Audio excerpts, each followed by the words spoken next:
کہ یہودیوں نے جس طرح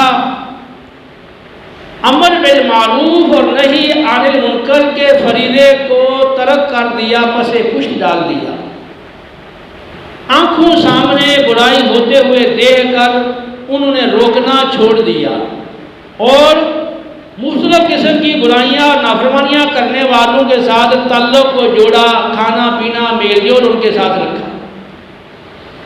تو جس اللہ تعالیٰ نے ان کے نیکوکاروں کے دل بھی گناہگاروں جیسے کر دیے اور ان پہ لعنت فرمائی، تو ہمیں بتایا گیا ہے کہ تم بھی اگر وہی روش اختیار کرو گے تو تمہارے اوپر بھی لعنت ہوگی۔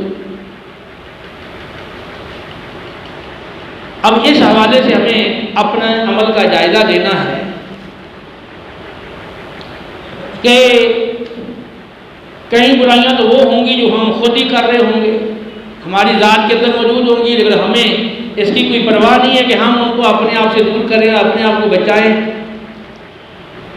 پھر ہم جس گھر میں رہتے ہیں اس گھر میں برائیاں ہوتی ہیں، کئی افراد ہیں وہ فرض نماز نہیں پڑھتے، موبائل کا کیبل نیٹ اور ان چیزوں کا غلط استعمال ہو رہا ہے، لیکن ان کو دیکھ کر نہیں روکتے۔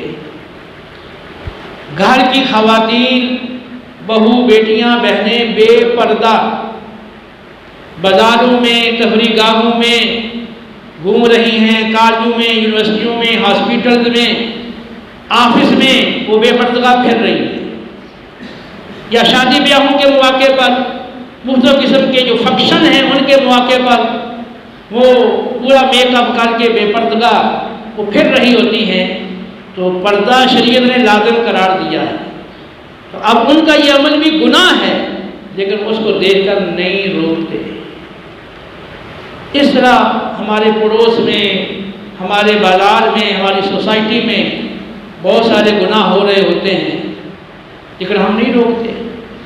ہمارے دوست احباب جو ہمارے ملنے جلنے والے ہیں، جن کے ساتھ ہم بیٹھ کے گپ شپ کرتے ہیں، ان میں کئی نماز نہیں پڑھتے یا اور ان کے اندر کوئی برائی ہے، ہمیں معلوم ہے، لیکن ہم نہیں روکتے۔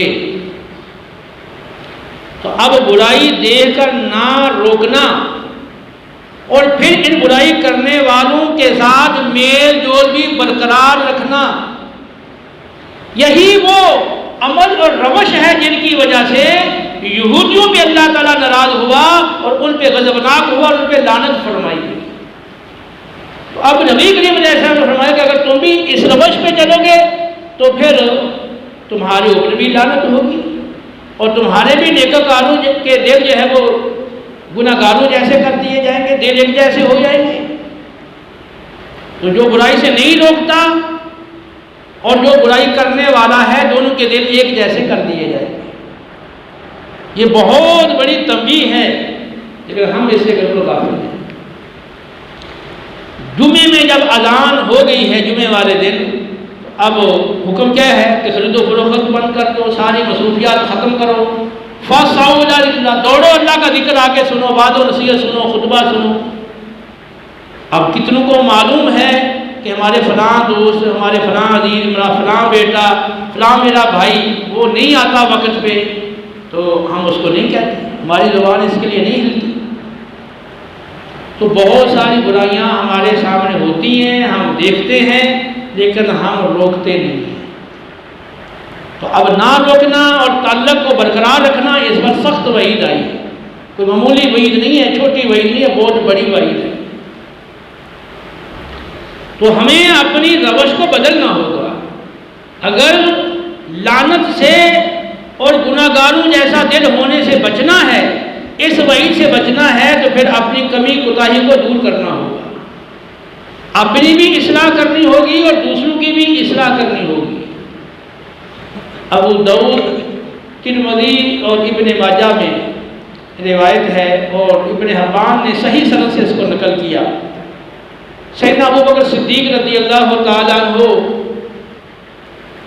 نے فرمایا، اے لوگو، تم قرآن پاک کی یہ آیہ مبارکہ پڑھتے ہو، یا ایھا الذین آمنوا علیکم انفسکم لا یضرکم من ضل اذا اہتدیتم، کہ تم اے ایمان والو اپنی جانوں کی فکر کرو، تو جو گمراہ ہو گیا وہ تمہیں نقصان نہیں پہنچائے گا اگر تم ہدایت پر ہو۔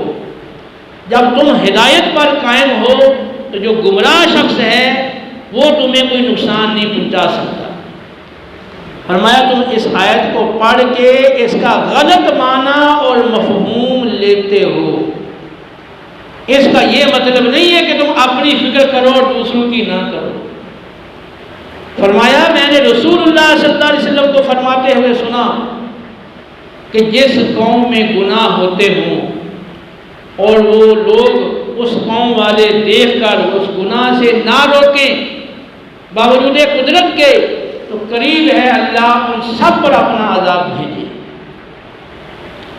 اور ایک روایت میں ہے کہ کسی قوم میں گناہ ہوتے ہوں، گناہ کرنے والے تھوڑے ہوں اور جو گناہ سے بچنے والے ہیں وہ زیادہ ہوں، اب یہ جو زیادہ ہیں یہ کام کو نہیں روکتے تو قریب ہے اللہ ان سب پر اپنا عذاب بھیجے۔ اس مضمون کی مختلف روایات آئی ہیں جن کے اندر نیکی کا حکم نہ کرنے، برائی سے خاص طور پہ نہ روکنے کے سبب عذاب کے نازل کرنے کی وعید فرمائی گئی ہے۔ پھر اس آیت میں جو فرمایا گیا ہے نا کہ اذا اهتدیتم، جب تم خود ہدایت پر ہو، تو ہدایت میں بندہ تب ہوگا نا جب قرآن و سنت پہ عمل کرے گا۔ تو قرآن و سنت میں حکم ہے نیکی کا حکم کرو، برائی سے روکو۔ باقاعدہ جو پورے ملک کا حاکم ہے تو اس کو فرمایا گیا کہ وہ پوری اپنے ملک کی رعایا کا ذمہ دار ہے، اس کو اپنی رعایا کے بارے میں پوچھا جائے گا۔ آدمی اپنے گھر والوں پر نگران ہے، اسے اس کے گھر والوں کے بارے میں پوچھا جائے گا۔ خاتون عورت اپنے شوہر کے گھر اور بچوں پر نگران ہے، اسے ان کے بارے میں پوچھا جائے گا۔ غلام اپنے آقا کے مال پر نگران ہے، اسے اپنے آقا کے مال کے بارے میں پوچھا جائے گا۔ وَكُلُّكُمْ رَاعٍ وَكُلُّكُمْ مَسْئُولٌ عَنْ رَعِيَّتِهِ، تم میں سے ہر ایک نگران ہے اور ہر ایک سے اس کی نگرانی کے ماتحتوں کے بارے میں پوچھا جائے گا۔ تو اب اس کی کیا سوال ہونا ہے، جواب طلبی ہونی ہے اللہ کی بارگاہ میں۔ تو جو یہ فریضہ سر انجام نہیں دے رہا تو وہ ہدایت پر کب ہوگا؟ تو یہاں کہا گیا ہدایت پر ہو، مطلب کیا ہے کہ وہ نیکی کا حکم کر رہا ہو، برائی سے روک رہا ہو، تو اب کوئی نہیں رکتا روکنے کے باوجود بھی، تو اب اس کی گمراہی اور اس کے گناہ اس کو نقصان نہیں دے سکتے۔ تو اگر یہ روکتا ہی نہیں ہے تو پھر وہ تو قرآن پاک میں واضح آ گیا، کانوا لا یتناہون عن منکر فعلوہ لبئس ما کانوا یفعلون۔ تو یہودیوں پر جو اللہ کا غضب ہوا اور لعنت برسائی گئی، تو اس کی جو وجوہات تھیں اس میں ایک وجہ یہ بھی تھی کہ وہ برائیاں دیکھتے تھے لیکن روکتے نہیں تھے۔ تو جس معاشرے کے افراد برائی کو روکتے ہیں، خاندان میں، گھر میں، سوسائٹی میں، آس پاس ہونے والی برائی کو روکتے ہیں، آہستہ آہستہ وہ برائی ختم ہوتی چلی جاتی ہے، یہاں تک کہ وہ برائی ختم ہو جاتی ہے۔ اور جس معاشرے میں نہیں روکا جاتا، کوئی روک ٹوک نہیں ہوتی، کوئی ملامت نہیں ہوتی، تو پھر وہ برائی بڑھتے چلی جاتی ہے، بڑھتی چلی جاتی ہے، یہاں تک کہ پھر اس معاشرے کے جو نیک لوگ ہیں وہ بھی اس برائی سے نہیں بچ پاتے، وہ بھی اس کی زد میں آ جاتے ہیں۔ سیدنا ابو سعید خدری رضی اللہ تعالی عنہ، ترمذی اور ابن ماجہ میں روایت ہے، ترمذی میں بڑی تفصیل کے ساتھ یہ روایت آئی ہے، میں اس کا ایک مخصوص حصہ جو ابن ماجہ میں آیا ہے وہ پیش کر رہا ہوں۔ نبی کریم صلی اللہ تعالی علیہ وسلم نے صحابہ کو مخاطب کر کے فرمایا، ظالم حکمران کے سامنے کلمہ حق کہنا یہ سب سے افضل جہاد ہے۔ حق بات کہنا، حق بیان کرنا یہ افضل جہاد ہے۔ تو آپ صلی اللہ علیہ وسلم نے فرمایا کہ تمہیں حق کہنے سے لوگوں کی ہیبت نہ روکے، لوگوں کا ڈر، خوف، روب، دبدبا یہ تمہیں حق کہنے سے نہ روکے۔ ابو سعید خدری رضی اللہ تعالیٰ عنہ یہ کہنے کے بعد رونے لگ گئے، رونا شروع کر دیا، اور فرمایا کہ ہم نے کئی لوگوں کو گناہ کرتے ہوئے دیکھا ہے، لیکن ہیبت زدہ ہو کر، خوف زدہ ہو کر ہم انہیں روک نہیں سکے۔ اصل میں صحابہ کے بعد جو دور آیا ہے اس میں بڑے بڑے ظالم حکمران گزرے ہیں، خصوصاً حجاج بن یوسف کا نام وہ سر فہرست ہے، 3 لاکھ آدمیوں کا وہ قاتل ہے، تو بس جو بات اس کو ناگوار گزرتی اس میں وہ قتل کر دیتا۔ تو ابو سعید خدری رضی اللہ تعالیٰ فرماتے ہیں کہ ہمیں اس طرح کے حالات درپیش تھے تو ہم ہیبت زدہ اور خوف زدہ ہو گئے اور ہم نہیں روک سکے، اور پھر اس پہ رو رہے تھے۔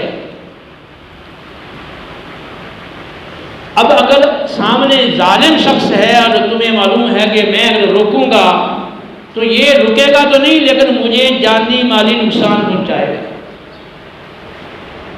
تو اب اگر آپ اپنی جان کے خوف کی وجہ سے اگر آپ اسے نہیں روکتے تو یہاں گنجائش کا پہلو ہے، لیکن افضل یہ ہے کہ آپ حق بات کہہ دیں۔ تو ابو سعید خدری رضی اللہ تعالیٰ عنہ فرما رہے ہیں کہ ہم نے رخصت پہ عمل کر لیا، کہ ہمیں خوف تھا، ہیبت تھی، ڈر تھا، ہم نہیں روک سکے، لیکن افسوس ہو رہا ہے اور رو رہے ہیں۔ اور مسند احمد کی روایت میں یہ بھی ہے کہ کہتے ہیں کہ کاش میں نے اس حدیث کو سنا ہوا نہ ہوتا۔ اب سنا بھی ہے، پتہ بھی ہے کہ اب ظالم کے سامنے حق بات کہنا، اسے رکنا نہیں چاہیے، کسی کا ڈر خوف ہمیں نہ روکے حق بات کہنے سے۔ اب تو میں نے حدیث سنی ہوئی ہے اور اس کے باوجود بعض جگہوں میں نہیں روک سکا، تو اب اس کا افسوس کر رہے تھے اور رو رہے تھے۔ ہمیں بھی کبھی ایسا ہوا ہے کہ ہمارے سامنے کوئی شخص ہو، ظالم جابر ہو، اور ہم جان کے خوف کی وجہ سے اس کو نہ روک سکیں، پھر ہمیں آنسو آ جائیں اور رونا شروع کر دیں گے، یار ہم روک نہیں سکے۔ ہمارے ساتھ یہ معاملہ نہیں ہوتا۔ یہاں کوئی قتل کا خوف تو نہیں ہے کہ آپ کسی کو نماز کا کہہ دو گے، جمعے میں وقت پہ آنے کا کہہ دو گے، گھر میں پردے کا حکم دے دو گے، اور جو دیگر برائیاں ان سے روکو گے، کوئی جان کا خوف ہے؟ آپ دیکھ لیں گھر کے اندر جو گھر کا سرپرست ہے، اگر اس کے وقت پہ کپڑے استری نہ ہو، کھانا تیار نہ ہو، یا اور بھی اس کا کام نہ ہو، تو کتنا غصے ہو جاتا ہے، اور بعض بار غصے میں آتا ہے بیوقوفی میں 3 طلاق ہی دے ڈالتا ہے بیوی کو، اور یوں شریعت کو وہ مذاق بنا دیتا ہے۔ آپ کا جو دوست ہے، اگر آپ اپنے دوست کو کوئی بات کہتے ہیں، آپ کا دوست آپ کی بات نہیں مانتا، تو آپ کو غصہ آپ فیل کرتے ہیں نہیں کرتے؟ اگر چند بار آپ کی بات نہ مانے تو آپ اس وجہ سے تعلق توڑ دیں، اور بعض اوقات یہ ہوتا ہے کہ ایک ہی دفعہ بات نہیں مانی تو آپ نے تعلق توڑ دیا۔ اب آپ کا جو اپنا حکم ہے وہ تو آپ کو اتنا عزیز ہے کہ آپ کی بات نہ مانی جائے تو آپ تعلق توڑ دیں، آپ ناراض ہو جائیں۔ جب آپ کے رب کی بات اس نے نہیں مانی، آپ کے نبی کی بات اس نے نہیں مانی، قرآن و سنت کی بات اس نے نہیں مانی، پھر بھی غصہ آیا، پھر بھی آپ نے تعلق توڑا اس سے۔ پھر آپ بتائیں کہ آپ کا اپنے رب سے کیسا تعلق ہے کہ آپ اپنے حکم کو زیادہ ترجیح دیتے ہو کہ آپ کی بات مانی جانی چاہیے، رب کی بات مانی جائے یا نہ مانی جائے کوئی فرق نہیں پڑتا، آپ کی روش تو یہ ہے۔ تو اللہ کی بارگاہ میں کیا جواب دے؟ نبی سے بڑی محبت ہے، غلامی رسول میں موت بھی قبول ہے، لیکن یہ نیکی کی بات زبان سے بولنا یہ قبول نہیں ہے، اس میں جان کا خطرہ ہے۔ یہ اللہ کے بندوں، یہ کوتاہی اور غفلت کو دور کریں۔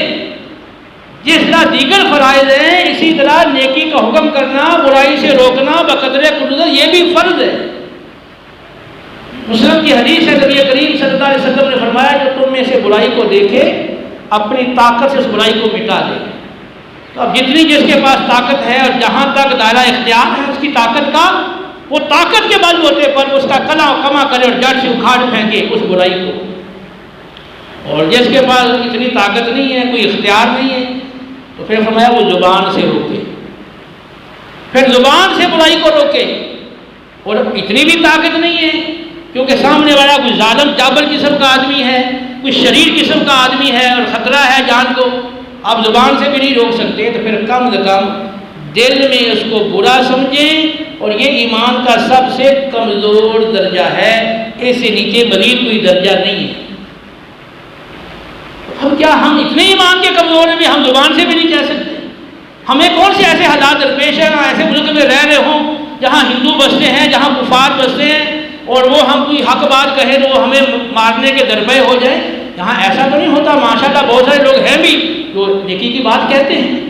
تو آج تک ہم نے تو نہیں سنا کہ کسی نے نماز کا کسی کو کہا ہو یا نیکی کا حکم دیا ہو یا برائی سے زبان سے روکا ہو تو اس نے اس کو قتل کر دیا ہو۔ ایسی صورتحال ہمارے ساتھ پیش نہیں آتی۔ ہمارا اپنا جب جھگڑا ہو جاتا ہے کسی سے، ہمیں غصہ آ جاتا ہے تو پھر ہماری زبان رکنے کا نام ہی نہیں لیتی، وہ باتیں بھی کہہ جاتے ہیں جو نہیں کہنے والی ہوتی۔ لیکن جب اللہ کا حکم ہے کہ برائی سے روکو، اب زبان ہی نہیں ہلتی، اب بند ہوگی یہ زبان، تالا لگ گیا زبان کو۔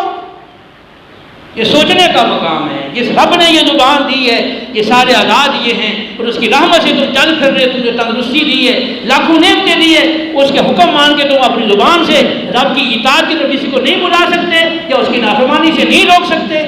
ایسے ہی گئے گزرے لوگ ہیں۔ یہ افسوس کا مقام ہے۔ اس فریضے کو ادا کریں۔ اگر ہم اس فریضے کو ادا کریں گے، ہمارے گھر میں، ہمارے پڑوس میں، ہماری سوسائٹی میں بہتری آئے گی، اور ہم بھی بآسانی برائی سے بچ سکیں گے۔ ہماری آنے والی نسلوں کے لیے اچھا ماحول پیدا ہوگا۔ تو اگر برائی سے نہیں روکیں گے تو برائیاں بڑھتی جائیں گی، پھر یہ جب گناہوں کی آگ بڑھے گی تو پھر اس سے بچنا مشکل ہوگا، اور ہماری آنے والی نسلوں کے لیے مشکل ہو جائے گی۔ تو اس لیے ہر شخص اپنے اس فریضے کی ذمہ داری کو محسوس کریں، اپنی ذات سے شروع کریں، جو اپنے اندر خامیاں ان کو دور کریں، پھر گھر والوں کو، پڑوس والوں کو، جو آپ کے دوست ہیں میل جول والے، ان کو، اور جن سے آپ کی بات چیت ہوتی ہے ان کو سمجھائیں، کوشش کریں۔ انشاءاللہ اس میں بہت بڑا اجر بھی ملے گا، اور آپ اپنے فریضے کی ادائیگی سے سب دوش بھی ہوں گے۔ دنیا میں بھی اس کی برکات آپ کو ملے گی، اور آخرت میں اللہ کی بارگاہ سے بہت بڑا انعام ملے گا۔ اللہ ہمیں عمل کی توفیق دے۔ وما علینا الا البلاغ۔